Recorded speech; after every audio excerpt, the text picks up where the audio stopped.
The most valuable company on Earth just got blindsided. Apple's empire is crumbling in the world's biggest market, while a company the US tried to destroy is now crushing the iPhone.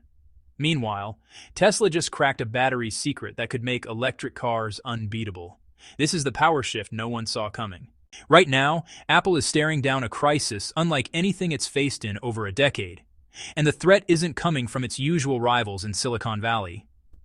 This time, the challenger is Huawei, a Chinese tech giant that was supposed to be finished, buried under the weight of American sanctions, and cut off from the global supply chain that powers modern smartphones. But here's what nobody predicted. Huawei didn't just survive. It came roaring back with a vengeance that has sent shockwaves through boardrooms from Cupertino to Seoul.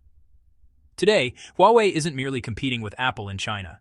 It's winning decisively, rewriting the rules of the smartphone game and proving that even the most powerful sanctions can't stop technological determination.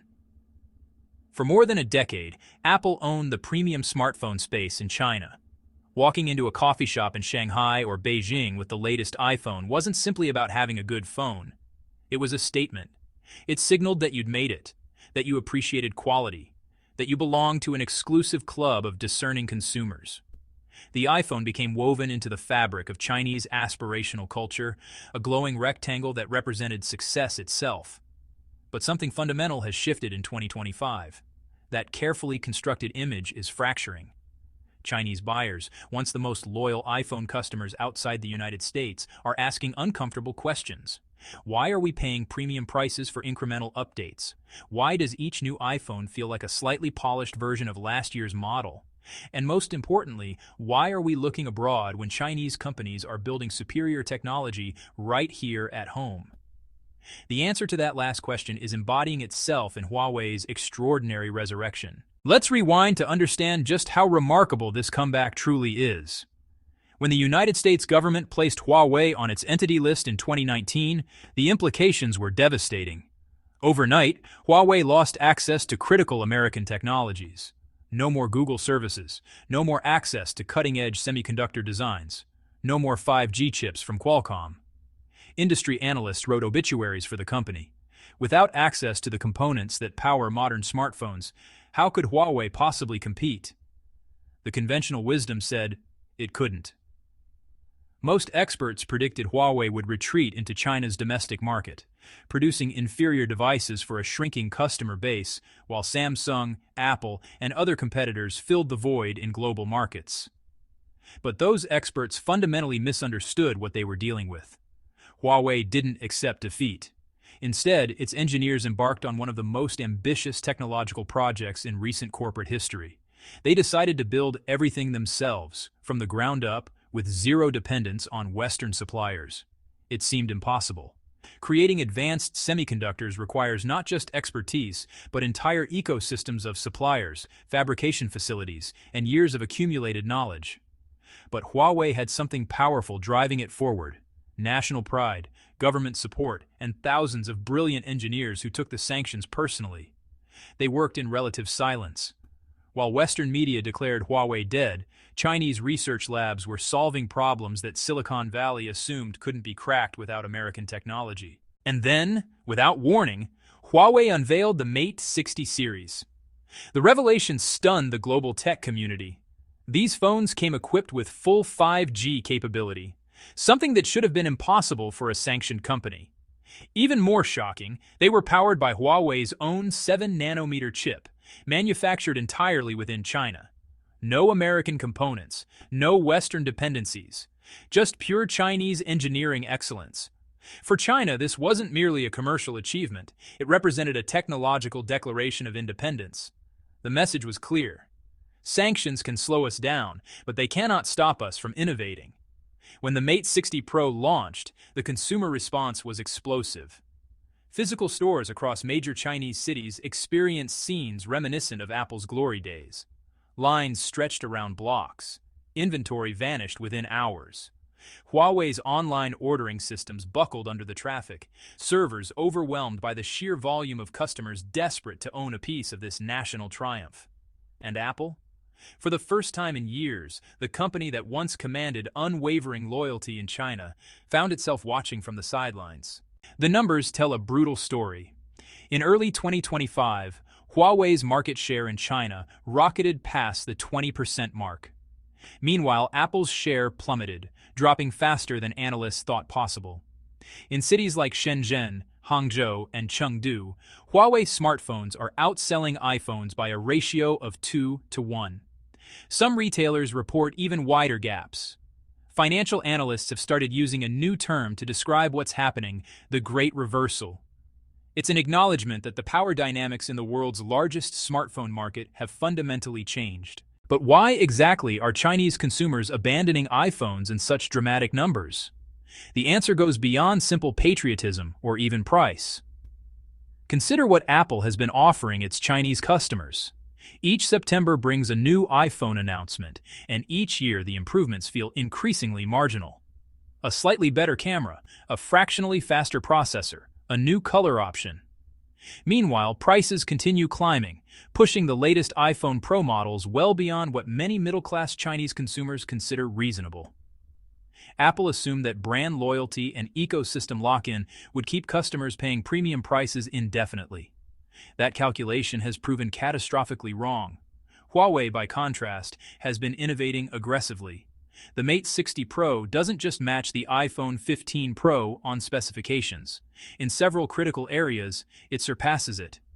Battery life extends significantly longer. Charging speeds leave Apple's offering in the dust. The camera system, particularly in challenging conditions like low light and extreme zoom, produces results that even professional reviewers acknowledge as superior. Then there are features Apple hasn't even attempted. Satellite calling capability, allowing users to make calls from remote locations without cell coverage.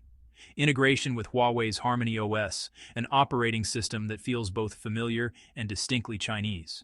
And critically, all of this comes at a price point hundreds of dollars below comparable iPhone models. For Chinese consumers, the value proposition has become undeniable. Why pay more for less? But there's something deeper happening here, something that transcends mere specifications and pricing. Huawei has tapped into a powerful emotional current running through Chinese society. In an era where geopolitical tensions between China and the West continue escalating, buying a Huawei phone has become an act of national affirmation. It's a way of saying, we don't need American technology to build world-class products. We can do this ourselves. Global media organizations have noticed this seismic shift. Bloomberg published an analysis calling Huawei's comeback a nightmare scenario for Apple, highlighting how the company that once seemed invincible in China now faces an existential threat to its second-largest market. Reuters described the situation as a turning point in the global smartphone war, suggesting that what's happening in China could foreshadow similar shifts in other markets around the world. Even the Wall Street Journal, typically measured in its technology coverage, reported something that would have been unthinkable just 2 years ago. Apple is offering discounts in China, rare promotional deals, enhanced trade-in programs, price cuts disguised as special offers. For a company that built its brand on never discounting, on making customers feel privileged to pay full price, this represents nothing less than panic. But the implications of Huawei's resurgence extend far beyond the smartphone market. Other tech giants are watching nervously, and none more so than Google. For years, Android has been the dominant mobile operating system globally, giving Google unprecedented access to user data and advertising opportunities. But Huawei's Harmony OS is steadily replacing Android across China's massive market. Millions of devices that would have run Google's software are now operating in an entirely different ecosystem. If Harmony OS proves successful in China and begins expanding to other markets in Asia, Africa, and beyond, Google faces the prospect of losing billions in advertising revenue and strategic influence. An entire generation of users could grow up never experiencing Google services, never becoming dependent on the company's ecosystem. This is the nightmare scenario for American tech dominance, a world where Chinese alternatives aren't just adequate, but actually preferred. The ripple effects touch nearly every major player in the technology industry. Samsung, long the world's largest smartphone manufacturer, is watching Huawei's rise with deep concern. If Chinese consumers choose domestic brands over both American and Korean options, Samsung's market position could erode rapidly. Qualcomm, which supplies processors to most of the world's smartphones, sees its business model threatened by Huawei's semiconductor independence. If China can produce its own advanced chips, why would Chinese manufacturers continue paying premium prices for American components? Even Intel, dominant in computer processors, recognizes the strategic implications. Huawei's success in building independent semiconductor capabilities suggests that China's technological self-sufficiency extends beyond smartphones into every corner of the tech industry. Let's be direct about Apple's situation. The company has grown complacent. For years, it's relied on incremental improvements and brand prestige rather than genuine innovation. Each iPhone release brings minor refinements rather than revolutionary features. Social media has become merciless in mocking this pattern. Memes proliferate showing the new iPhone is identical to previous models, perhaps with a slightly different wallpaper or one additional camera lens. What was once a source of anticipation has become a punchline. Huawei, operating under the pressure of sanctions and competition, can't afford complacency. Every product release must justify its existence, must give consumers compelling reasons to choose Huawei over established alternatives. This pressure has bred genuine innovation, pushing the company to develop features that make headlines rather than eye rolls. Consumers notice the difference. They recognize when a company is trying to extract maximum profit from minimal effort versus when it's genuinely pushing boundaries, and increasingly, they're voting with their wallets. But here's something crucial to understand. This battle between Apple and Huawei isn't just corporate drama. It affects everyone who uses smartphones, regardless of which brand they prefer. Huawei's dominance is forcing Apple to respond. The company can no longer coast on brand recognition alone. It must innovate faster, offer better value, and actually compete on merit. For the first time in nearly a decade, Apple faces genuine competitive pressure in the premium smartphone space. This is excellent news for consumers everywhere. Competition drives innovation. It pushes companies to develop better products at lower prices. It prevents any single player from controlling the market and dictating terms. Imagine a future where smartphones charge in minutes rather than hours, where battery life is measured in days, not anxious glances at a depleting percentage, where cutting-edge technology doesn't require spending a month's salary. This is the future that genuine competition makes possible. Huawei isn't stopping with its domestic victory. The company is now turning its attention to global expansion with aggressive intent. Europe, Africa, and rapidly developing Asian markets are all targets for Huawei's next wave of fifth-generation devices, priced to undercut both Apple and Samsung. If this expansion succeeds, the global smartphone landscape could transform completely. Apple's market share could contract significantly. Google's Android dominance could face its most serious challenge ever. Millions of users worldwide could shift to Harmony OS, operating entirely outside the Western technology ecosystem. Consider the implications. Entire populations using smartphones, tablets, and computers that don't touch American software or services. A parallel technology universe where Google, Apple, and Microsoft hold no power. This possibility terrifies Western policymakers and corporate executives alike. It represents a fundamental shift in technological and economic power from west to east. The story, however, doesn't end with smartphones. Because while Apple grapples with Huawei in the mobile arena, another revolutionary development is unfolding in the automotive world. And it's happening in the most unexpected place, deep inside Tesla's manufacturing complex in Austin, Texas. There are no flashy press events for this one. No Elon Musk standing on stage making bold predictions. Just quiet, methodical work taking place behind factory walls. The kind of breakthrough that doesn't need showmanship because the results will speak for themselves. Tesla is reinventing the battery, not improving it, not optimizing it, completely reinventing it from the atomic level up. For years, lithium-ion batteries have powered the electric vehicle revolution. They're the reason Tesla could build luxury electric sedans that travel hundreds of miles on a single charge. They're why companies around the world could pivot from internal combustion to electric power. But every engineer working with lithium-ion technology understood its fundamental limitations. These batteries charge slowly compared to filling a gas tank. Their capacity degrades over time in repeated charging cycles. They're sensitive to temperature extremes, and they carry an inherent fire risk that requires complex management systems to mitigate. The industry has spent billions trying to push past these constraints. Faster chargers, sophisticated thermal management, advanced cell chemistry, Yet all these innovations delivered only incremental improvements. A few minutes faster charging here, a few miles of additional range there. The ceiling remained frustratingly low, until Tesla decided to stop fighting lithium's limitations and find something fundamentally better. Inside a secure section of the Gigafactory, Texas, a small team of researchers began exploring an element that battery scientists had largely dismissed: aluminum. On paper, aluminum looked promising. It's extraordinarily abundant, making it cheap and easy to source. It's lightweight, critical for vehicle efficiency, and aluminum ions can theoretically store tremendous amounts of energy. But there was one catastrophic problem: ion lock. Aluminum ions could absorb energy readily enough, but they couldn't release it quickly.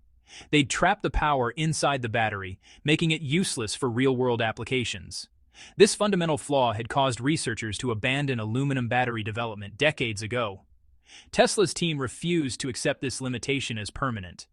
They asked a different question. What if we could engineer a material that lets aluminum ions move freely, with almost zero resistance? The answer came in the form of graphene-infused carbon substrate, constructed with precision measured in individual atoms. This breakthrough material doesn't just allow aluminum ions to move through the battery, it allows them to race through it, releasing energy almost instantaneously without generating the heat or degradation that plagues lithium cells. In that moment, the fundamental constraints of energy storage shifted. Tesla had discovered something genuinely new: a battery technology that's faster, safer, more durable, and dramatically cheaper than anything using lithium. But revolutionary chemistry alone wasn't enough. Tesla's engineers wanted more than just a better battery. They wanted a smarter one. That ambition led to the development of what Tesla calls quantum burst control, or QBC. Instead of delivering power in a steady, continuous stream like conventional batteries, QBC releases energy in ultra-precise, high-speed pulses. Think of it like the difference between a water hose and a fire hydrant that can turn on and off 1,000 times per second. The performance gains are, honestly, staggering. These new cells can deliver over 7,000 watts per kilogram, which is more than 5 times the output of Tesla's current 4680 cells, and those were already considered industry-leading. For drivers, this translates into something pretty remarkable. The moment your foot touches the accelerator, the car responds instantly. There's no lag, no gradual buildup of power. Just immediate, overwhelming thrust exactly when you demand it. Perhaps even more impressive, these batteries don't just tolerate heat. They actually perform better as temperature rises. Traditional lithium-ion cells begin degrading above 40 degrees Celsius and risk catastrophic failure at higher temperatures. Tesla's aluminum-ion cells, on the other hand, hit peak performance at 85 degrees Celsius. This means drivers can push these vehicles hard in extreme conditions, desert highways, aggressive track driving, and instead of losing power and risking damage, the battery actually becomes more efficient. It's a complete inversion of current battery behavior. Imagine crossing Death Valley in midsummer, air conditioning running full blast, driving at high speeds, and instead of anxiously watching your range decrease, your battery is performing at its absolute best. That's what Tesla has achieved. To showcase this revolutionary technology, Tesla is building an entirely new vehicle from the ground up. Codenamed Project Redwood, soon to be revealed as the Model 2, this compact, affordable electric car will be the first to feature aluminum-ion battery technology. Everything about the Model 2 is designed around making electric vehicles accessible to mainstream consumers. The target price point is aggressive. The range will exceed current compact EVs, and the performance will embarrass vehicles costing twice as much. This isn't just another Tesla model. It's the car that could finally make electric vehicles the obvious choice for average buyers, not just early adopters and luxury car enthusiasts. What we're witnessing across both these stories is a fundamental reordering of technological power. Huawei's resurrection demonstrates that American sanctions can't permanently suppress innovation when national will and engineering talent align. Chinese technology is no longer a cheap imitation of Western products. It's becoming the preferred choice, even among consumers who could afford anything. And Tesla's battery breakthrough shows that even in industries where the technology seems mature, revolutionary advances remain possible when companies refuse to accept conventional limitations. Both stories share a common thread. The future belongs to those who innovate relentlessly, not those who rest on past achievements. Apple dominated for years by being the most innovative company in smartphones. Now it's being outpaced by a competitor it once dismissed. Legacy automakers spent decades refining internal combustion engines. Now they're scrambling to catch up to an electric car company that keeps moving the goalposts. The message is clear. In technology, there is no permanent advantage, no unassailable position, only the constant pressure to innovate or be left behind. For consumers, this competition means better products, lower prices, and more choices. For companies, it means adapt or die. And for nations, it means the global balance of technological power is no longer fixed. It's up for grabs. The question now isn't whether these shifts will continue. It's how far they'll go and how quickly the old order will give way to the new. One thing is certain. The tech world of 2025 looks nothing like what anyone predicted just 5 years ago, and the changes are only accelerating. The empires we thought were unshakable are crumbling.